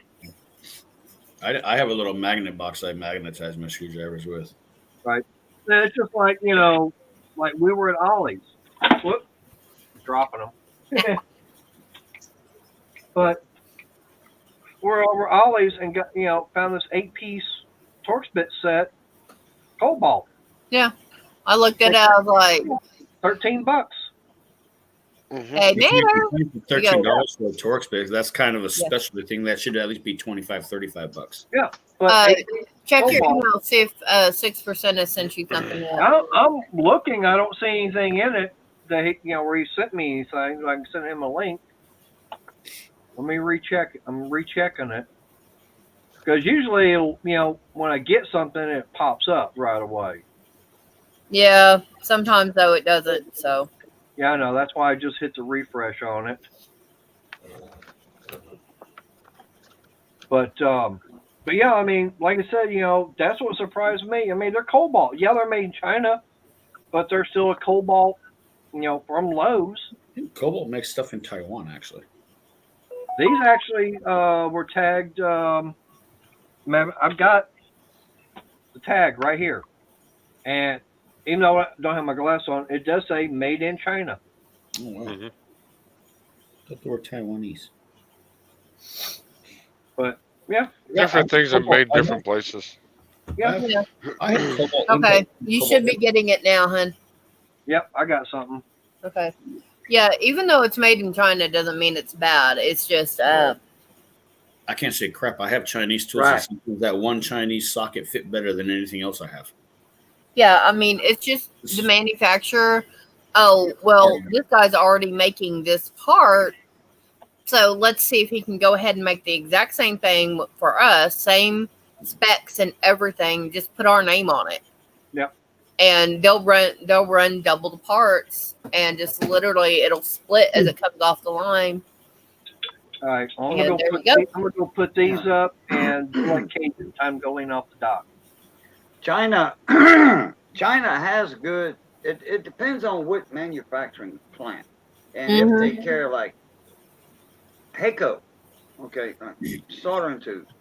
It's a Japanese company, but their tips and stuff are made in China, or Taiwan, but they have a rep there, QC, keeping an eye out on their production. I got an example.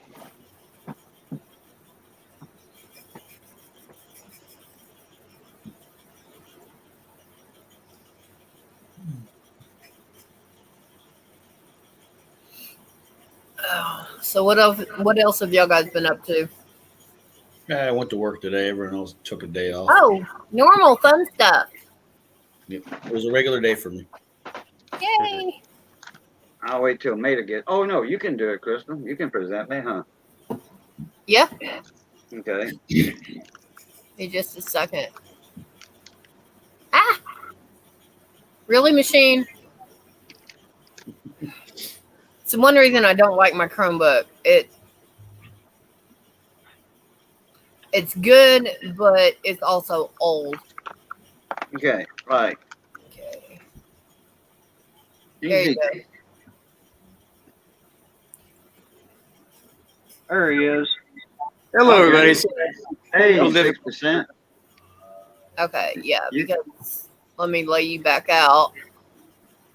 You can see clearly on there, made in China. Yep. Right there. All right. Now, this right here is a Heiko soldering tip. Okay. That fits into the pencil iron, and right back there, that's where the heating element's inside, and it has a sensor in here. This is a D51, 5.1 millimeter. But it's the same exact thing as Heiko. It just doesn't have Heiko on it. Yeah. But Heiko tips are made in China. Yep. And this right here, compare $4 to $16. Yep. Because of the name. You're Yep. paying that name. Yep. And then there's a little 2.4 right there. I already have a 2.4 right there. That's just a spare. 2.4 millimeter chisel tip, soldering tip. Already. So this is just a spare when that one goes out. Yep. And then this is for heat. When you get a big ground plane on a circuit board, that thing there with that big tip on it, that will disperse a lot of heat. But the machines are made in Japan, I think, because it's a Japanese company. But you never know. It might be made in China because of the cheaper labor. You can try the King of the Hill reference when you ask the machine, "Are you Chinese or Japanese?" Oh yeah, no, I'm from Laos, a landlocked country. So, he was saying something about the water or something like that. All right. Oh, Laos is a landlocked company. You're telling it what his neighbor that, huh? Asian neighbor. Thank you. All right. So 6%. Since you haven't been up on panel, why don't you tell everybody something about you? I was a mechanic for a long time. I did a lot of prototyping, built military vehicles, and I ended up working my way into being an engineer. You want to tell them all about your scrambler? Dark side.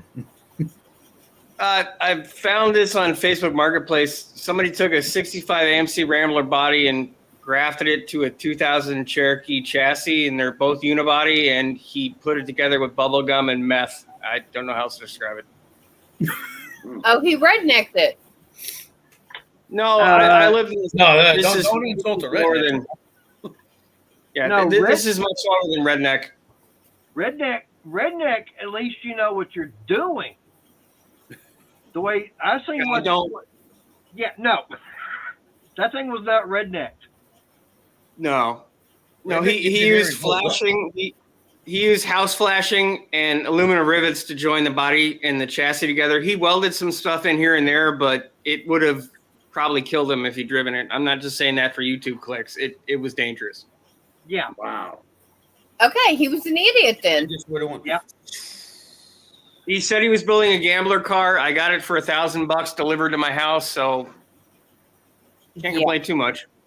Yeah. Good engine and transmission, rear end, front end. As far as I can tell, I had to flip some parts out. I had another Cherokee I was able to part out for the other things, but the engine turned over, but the wiring was a mess. Everything was a mess. So all I know for sure is that it turns over and I'm going from there.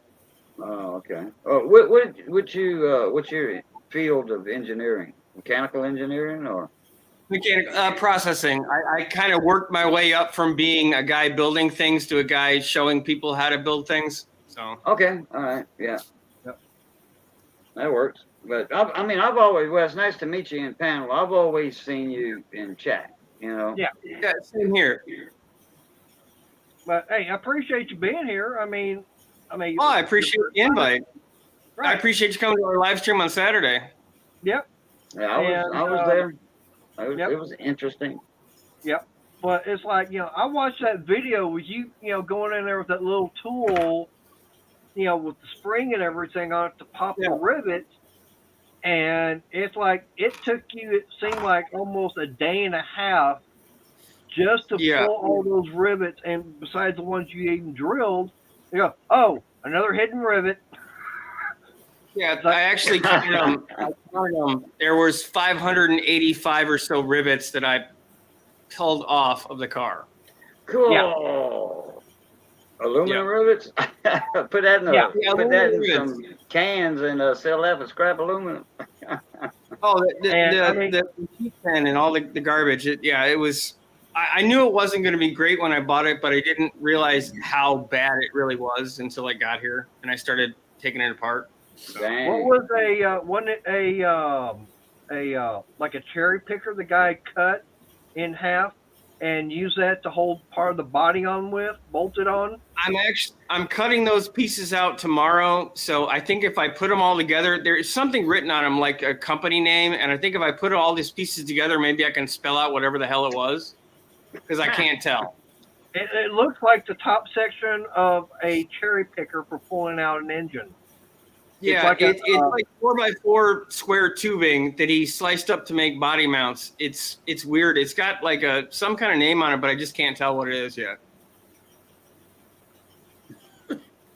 But he took one of those pieces off. I think it came out of the trunk, and it actually said, like the house flashing. It actually had the label still on it. Wow. Yeah, I screwed that to the wall of my garage. Yeah, he put it together with house flashing and rivets and aluminum rivets, which are not structural in any way, shape, or form. So right.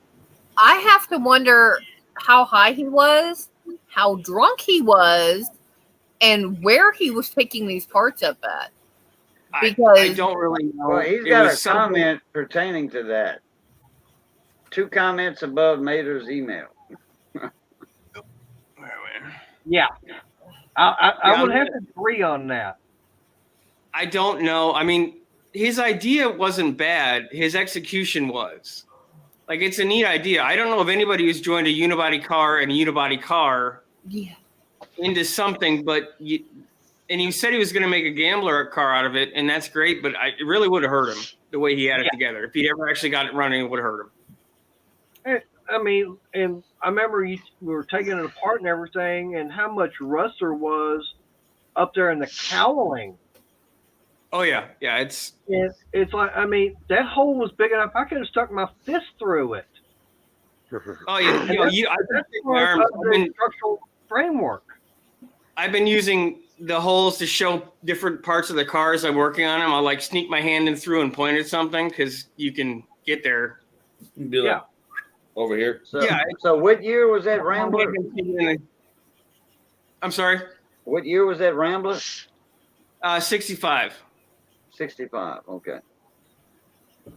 Yeah, I knew how to do some sheet metal work. This is above and beyond, so I get to learn all kinds of new things. So. Oh yeah. Yeah, I had my buddy come through. I don't know if you saw it on the live stream, Mater, but we were able to put in cross braces so I can take his junk out and move the car around and start putting sheet metal into it. Yeah. And actually secure it correctly. You got to get an English wheel to shape anything? I'm not going there. I might try to pick up a bead roller and just kind of put some stuff in it. But I'm going to put some braces and some things from like a Chevy, the C-Series trucks. They have really good cab mounts. And I think I'm going to cut them up because they're already formed and just cut them up and put them in place. I'm going to use 16 and 18 gauge steel, so it'll be a little thicker than the stuff they use now. Yeah. Because I think that stuff that you were pulling out was what, about 22 gauge? Not even. Wow. Or maybe I'm not even sure. I mean, you can crush it in your hand. It's that thin. So it was almost a standard aluminum foil. Yeah. Basically taking an aluminum can and cutting it and using that. Dang. It pretty much, it was scary. I'm glad it's a great thing for my channel, and I'm glad the guy never drove it if he'd ever gotten to that point because it would have hurt him. So it's a good thing you didn't drive it either. Oh no, I wouldn't. It wouldn't. He had it. The Cherokee's a spring under axle, and he had it flipped over as a spring. Or a spring over actually, and it's flipped over as a spring under, and he didn't have anything connected, so it never would have driven anyway. Gee. The whole, I mean, there's just so much stuff. Everything I touched was like, I got to fix this, I got to fix that, I got to fix this. Yeah, spring over type deal. That's like the old wagons. You know, in the Western days, they had the springs going like this, and your wagon was actually pushing it down instead of your springs like this right here. Wow. Yeah. I've seen some boat trailers like that already. Ugh. Yeah. It's going to be an interesting project. I should be able to get it done before the No Name Nationals, which is kind of the new goal for it. So. And it's got what, the 4.0 in it? Yeah. 4.0 automatic overdrive, A's and trans, and a transfer case, 4-wheel drive. So. I tell you one thing, you probably would have loved to have seen my little gremlin I had. Had a 4.2 in it, and the engine, it just stopped running. I mean, we tried everything, we couldn't figure out what the problem was with it. And it's like, okay, well, it's got some high mileage on it. Let's go and pull the engine out and get it rebuilt. So I found a guy, and he was going to do the rebuild and everything. Now he didn't do the actual machine work. Okay, he was just getting it. He was sending it out to machine work and then getting it brought back, reassembling it. He calls me up one day. He says, "Well, I got some good news. I got some bad news." I go, "What's the good news?" He goes, "4 of the cylinders can go 40 over." I said, "What's the bad news?" He goes, "2 of them would have to go 60." I said, "Okay, what's my option?" He goes, "Well, we can bore the 40, and then the other would have to be bored out and sleeved back to 40. I said, or he goes, "Well, we can bore the whole thing out 60 over." I said, "What's going to cost more?" He goes, "Boring and sleeving." I said, "Punch it 60 over all the way." He goes, "Okay." And then he calls me up a couple of days later. He says, "Tell you what, I can get you a good deal on a freshly rebuilt head compared to yours. Instead of taking yours, getting it rebuilt, I can get one that's already done. The only problem is it's not for a 258. I go, "What is it?" He goes, "It's a 232. I said, "What's the difference?" He goes, "Combustion chamber is a little bit smaller. Valves are the same. Ports and everything are all the same size. But the combustion chamber is just a hair, about 5 cc's smaller."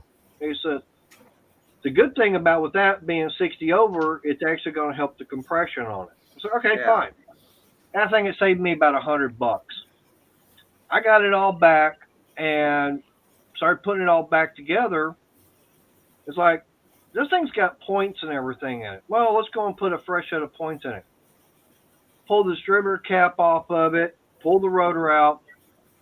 The spring for the points was broken. I go, that would explain why the engine didn't want to fire up. We got a new set of points and everything for it, got it all gapped, and fired that thing up. That thing was sitting there at 60 psi at idle on the oil. Okay? So mind you, I wound up doing all this stuff and found out later that the machine shop, the guy I wound up sending everything to, it wasn't one that was for a street car. Are you familiar with Rear and Morrison?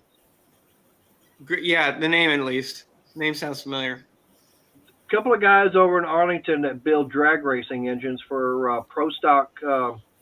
They were doing, I know it was a Levi Garrett Pro Stock Camaro.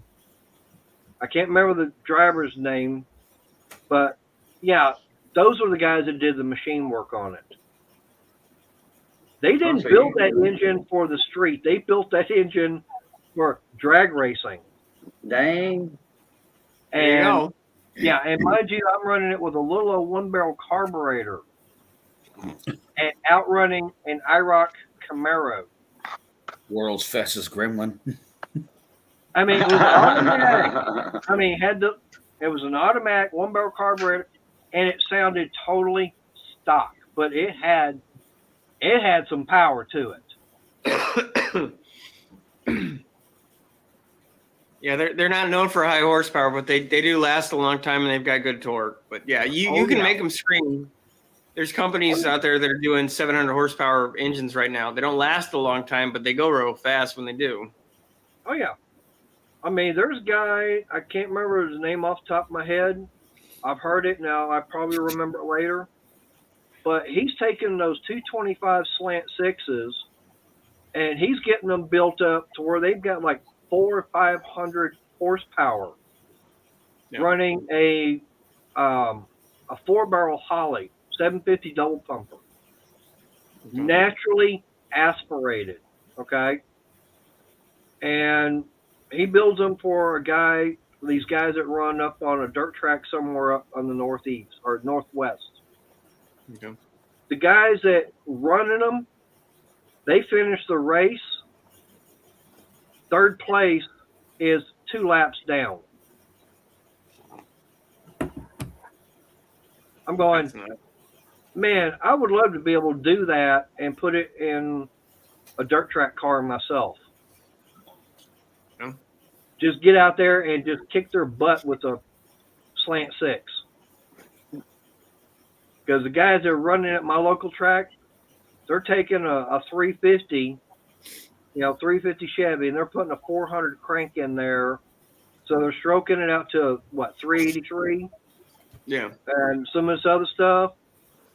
And they're calling it stock. I'm going, that ain't no stock engine. I mean, hell, they're spending, anywhere from $5,000 to $6,000 just on an engine, getting it built up. All the parts are stock parts, but it's just a configuration after you get it together. It's not stock. No, Yeah. they're not even using really stock parts, even in the engine. They're getting aftermarket racing stuff going in there. Oh, okay. Nothing stuck about a stock car anymore. Right. Yeah. No, it hasn't been in a long time. But that would be something I'd like to be able to do, is get one of those slant sixes and get it all built up and go out there and kick their butts with it. I mean, you get a lot of torque, out of one of them sixes. And coming off the Neighbor turn, has a 4-door 74 Dart with a 318 slant six. 318. I think it's a 318 slant six. no, No, 318 was a V8. V8, yeah. This is a 74. It's a 74 4-door. It's a He Dart. could be bored all the hell. I mean, it could be bored that big, but that'd be a huge board job. Yeah, and you'd have to really stroke it. It's a slant six of some format. I don't Okay. remember. I haven't seen the Well, car. I think they were I think they were 180 something, 210 and 240 was about as big as they ever got. They ran 225 was the biggest. 225 was the biggest slant six. You had a 192, and the smallest was the I think 173. And I know the I car think, is stock for a fact. It's still with the original owners. but 225 was the biggest that Chrysler ever made, the slant six, and they stopped production, 85? So there was well Something over like that. there was about 25 years that they made those engines. Yeah, I think they lasted into the trucks into the mid 80s at least, I think. So. Yeah. Well, believe it or not, I actually saw a Chrysler Fifth Avenue. They actually had a slant six from the factory, and I think that was like an '84 model. Yeah, I've got 5 cars right now, and everything has a 4-liter or 4.2 Jeep 6 in it. My 2 AMCs are the Jeeps, and I've got 2 sitting underneath the table in my garage right now, waiting to go on other things. So. I mean, there's nothing wrong with those slant. I mean, either the slant six or the straight six that AMC put out. Yeah. Well, my 06 DJ still is the last year that they made the 4-liter straight six, which is effectively very little difference between a 232 or 258. Just little differences here and there. No fuel pump provision in the block, and then the heads are different. Now, why did they stop the 258? Because that was a long production run engine from AMC. Yeah, why did Chrysler get rid of it? The 4-liters? No, the 4.2.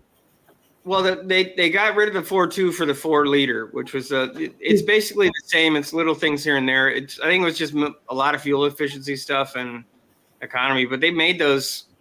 They made them. I mean, you can get them for $200-300 still running. Not worried about fuel economy right now.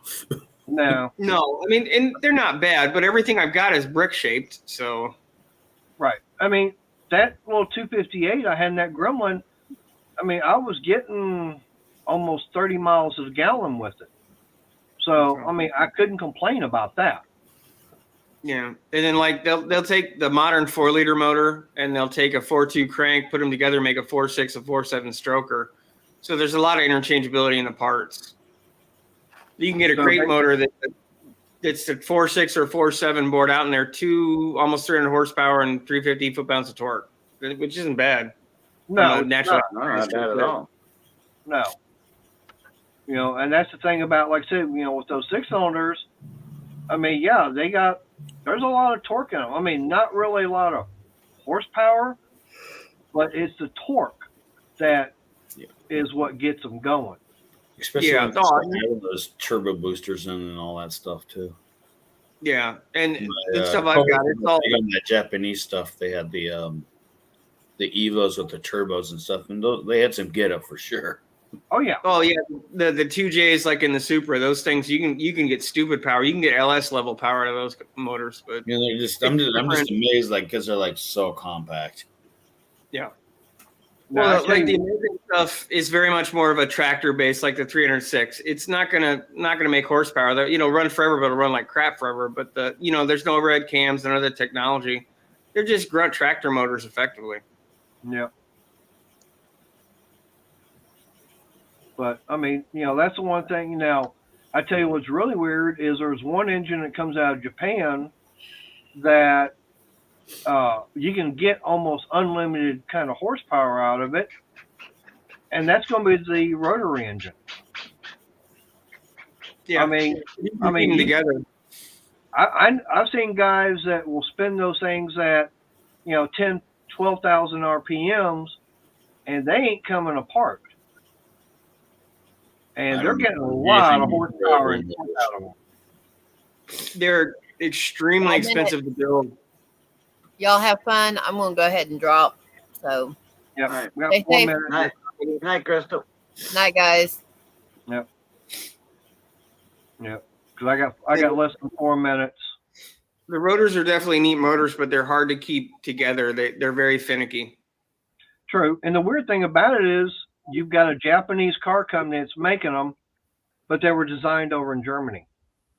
Yeah, weren't they Winkle designed them, I think? Winkles. I remember. Yeah. Yeah. It's actually, that's what they call them. They call them a Winkle engine. Yeah, there's a YouTube guy named Rob Dom, I think is his name. He's got a 4-rotor and it's making like 1,800 horsepower, all-wheel drive. It's insane. Yeah, wow. They actually, over in Japan for their big trucks, instead of having regular engines, they actually run them with a 4-rotor engine because they're not considering the fact that from front to back of a regular 2-rotor engine, it's not even maybe 20 inches from front to back. Yeah, because each one of the cylinders is about 4 inches, and then there's a half case, and yeah, and considering the fact that one rotor, is basically a 3-cylinder, so 2 rotors is like having a 6-cylinder. So then you're going from 2 rotors to 4. So basically, you're going from a 6 to a 12-cylinder engine, equivalent wise. Yeah, because every one of the wiper edges is technically a compression stroke. I think that talks out. Right, and I used to work in a place that we did nothing but the Japanese cars, and now the thing that was a pain in the was once we got one of those and got them rebuilt. The only way we could get them to refire or to fire up after they were rebuilt, we had to push start them.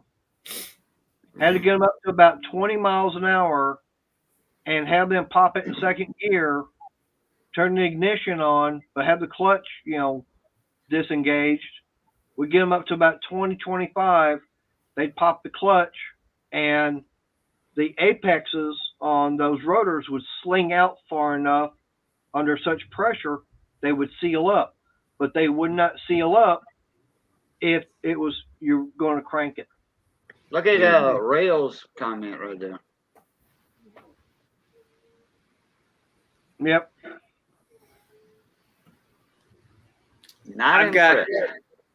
They're not severe. I mean, it's 180, 190 horsepower, 260 foot-pounds of torque. They're not going to burn any barns down, but I've always had good luck. The biggest thing is you got to have a manual transmission with them. Yep. If you can do it, it makes a huge difference. But no, they're not. I leave everyone at the stop line. They can all pass me later, but nobody catches me off the stop. So. Yep. All right. Well, coming up on 9 o'clock, so I need to get this shut down because, as always, tomorrow's trash day, so I gotta get things ready for garbage men because if I don't, that means they got nothing to do in the morning. I got my Oh, little they're gonna be late, man. They had a day off. I got my little Dempsey dumpster out on the road. I Yep. throw the bag of trash earlier, put it in there, and I said, "Whoop! Tomorrow in the morning is trash." Okay, so I just. All right. Well, we're going to start with you, 6%, since you're new up here, saying goodbyes. Oh, goodbye. Oh, real quick, if you don't mind, I've got a new series where I do shop tours in Michigan premiering tomorrow on my channel. Another one? Just the first episode is the new shop tour series. I go to A&A Manufacturing. So if you guys are around, you want to check it out, I'd appreciate it. Thanks for having me on. Thanks, everybody. I thought you already did a short on that already. I just did, but the actual tour itself is premiering tomorrow at noon. Oh, okay. Okay. Anthony? Thanks for having me, Mater. I'll see you all on Wednesday, maybe, depending on how the week goes. Hopefully you show up for Wednesday. Oh, no, I'm not looking I hope forward to everybody shows up Wednesday. Tomorrow's going to be not fun. I already know. All right. Cajun? Appreciate you having me up, Mayor. Good seeing you again. Anthony, you too. 6%, you too. Everybody in chat, we're glad we got to saw y'all again. We're glad y'all got to saw us again. And remember, it's good being north of the grass. Be safe, stay that way. Stay safe, be that way. And as always, love, peace, and crackling grease. Catch y'all later. Yep. Blue time. Peace, everybody. All right. I appreciate everybody that's been here tonight. Not only up on panel and everything, of course, we got a new guy. We got the newbie showing up on panel. It's his first time. He's always been in chat, but never been in panel. But I appreciate him coming in. And of course, everybody in chat and everything. So hopefully everybody will show up Wednesday. It's going to be a big day, especially for me. I've already got it scheduled. Yeah, it's my birthday. So Wednesday's my birthday and everything. So I got the chat or the stream and everything set up for that. So everybody, please come in and be there. So all I can say is I appreciate everybody that's been here. You never know what we're going to talk about. We got talking about cars even tonight. So, Deadpool. So until Wednesday night, y'all stay safe. God bless and good night.